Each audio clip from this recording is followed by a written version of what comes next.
তোমাদের অনেকে জানতে চাইছো যে ভাইয়া ঢাকা বিশ্ববিদ্যালয়ে ভর্তি পরীক্ষার জন্য সাধারণ জ্ঞানের কোন টপিকগুলো সবচেয়ে বেশি গুরুত্বপূর্ণ তার একটা তালিকা আমাদেরকে দেন। তাই আজকের এই ভিডিওতে মাত্র 2 থেকে 3 মিনিটে জেনে নাও ঢাকা বিশ্ববিদ্যালয়ে ভর্তি পরীক্ষার জন্য সাধারণ জ্ঞানের কোন টপিকগুলোকে তোমার বারবার পড়তে হবে এবং সবচেয়ে ভালোভাবে শিখতে হবে। বিগত 12 বছরের প্রশ্ন রিসার্চ করার মাধ্যমে তোমাদের জন্য সাজেশনটি প্রস্তুত করা হয়েছে। বিগত 12 বছরে ঢাকা বিশ্ববিদ্যালয় বি ইউনিট ভর্তি পরীক্ষায় বাংলাদেশ ইতিহাস ও জনপদ থেকে প্রশ্ন এসেছে 22টি, জাতিসংঘ থেকে প্রশ্ন এসেছে 12টি, বিশ্ব ঐতিহাসিক স্থান ও সভ্যতা থেকে প্রশ্ন এসেছে 10টি, খেলাধুলা থেকে প্রশ্ন এসেছে 17টি, সংবিধান থেকে প্রশ্ন আসছে 15টি এবং মুক্তিযুদ্ধ থেকে প্রশ্ন এসেছে 14টি।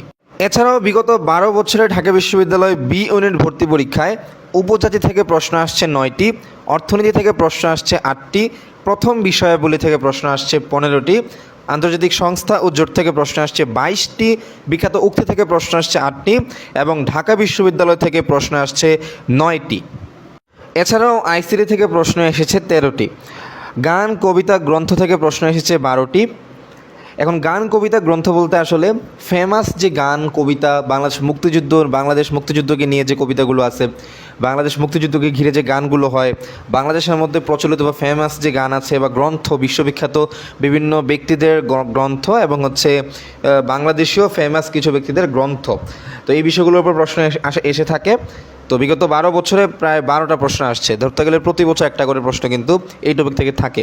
চুক্তি ও প্রকল্প থেকে প্রশ্ন এসেছে 9টি, বিজ্ঞান থেকে প্রশ্ন এসেছে 7টি, তথ্য ও বিশ্ব সাহিত্য থেকে প্রশ্ন এসেছে 7টি, দেশীয় স্থাপনা ও স্থপতি থেকে প্রশ্ন এসেছে 11টি, বিশ্ব রাজনীতি থেকে প্রশ্ন এসেছে 6টি, দ্বীপ পাহাড় পর্বত নদী এগুলো থেকে প্রশ্ন এসেছে 6টি, প্রাচীন সভ্যতা থেকে প্রশ্ন এসেছে 7টি এবং দিবস থেকে প্রশ্ন এসেছে 3টি।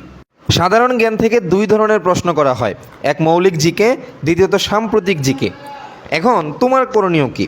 তোমার করণীয় হলো সাজেশনে উল্লেখ করা এই 22টা টপিক খুবই ভালো করে শিখতে হবে। বলতে পারো ভাইয়া 22টা টপিক দিয়ে আপনি বলতেছেন এটা সাজেশন, এটা তো পুরো আপনি সিলেবাস দিয়ে দিলেন। দেখো সিলেবাস কিন্তু এত ছোটো না, বিশ্ববিদ্যালয় ভর্তি পরীক্ষায় চান্স পাওয়ার জন্য সাধারণ জ্ঞানের সিলেবাসটা অনেক বড়। তুমি যে কোনো সাধারণ জ্ঞানের বই যখন কিনবে তখন দেখতে পাবা যে সেখানে 45 থেকে 50টার মতো টপিক সেখানে উল্লেখ করা থাকে। ওই টপিকগুলো থেকে রিসার্চ করে যাচাই বাছাই করে প্রিভিয়াস ইয়ারে বিগত বছরের প্রশ্নগুলোতে যে টপিকগুলো থেকে বেশি বেশি প্রশ্ন আসছে ওই লিস্টটা তোমাদের সামনে এখানে শো করানো হয়েছে সাজেশন হিসাবে, এবং তার ডেটা সহ উল্লেখ করা হয়েছে কোন বছরে কোন টপিক থেকে কতটি প্রশ্ন এসেছে সেটা সহ উল্লেখ করে দেওয়া হয়েছে, যেন তোমরা এই সাজেশনের প্রতি একটা আত্মবিশ্বাস পাও। তো তোমার প্রথম করণীয় সাজেশন উল্লেখ করা এই 22টা টপিক খুবই ভালোভাবে শিখতে হবে।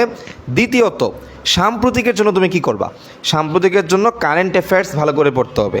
তোমরা যদি চাও যে সাম্প্রতিকের জন্য একটা সাজেশন আমি দেই তোমাদেরকে যে সাম্প্রতিকের জন্য কোন কোন টপিক থেকে প্রশ্ন হয়, তাহলে তোমরা কমেন্টে জানাও। তোমরা কমেন্টে জানাইলে আমি তোমাদেরকে সাম্প্রতিকের জন্যও কারেন্ট অ্যাফেয়ার্সের কোন কোন টপিকগুলো তোমরা শিখবা তার উপর একটা বিস্তারিত ডিটেলস একটা সাজেশন আমি তৈরি করে দিব ডেটা সহ, যে এই টপিক থেকে এতবার প্রশ্ন আসছে, এই টপিক থেকে এতবার প্রশ্ন আসছে।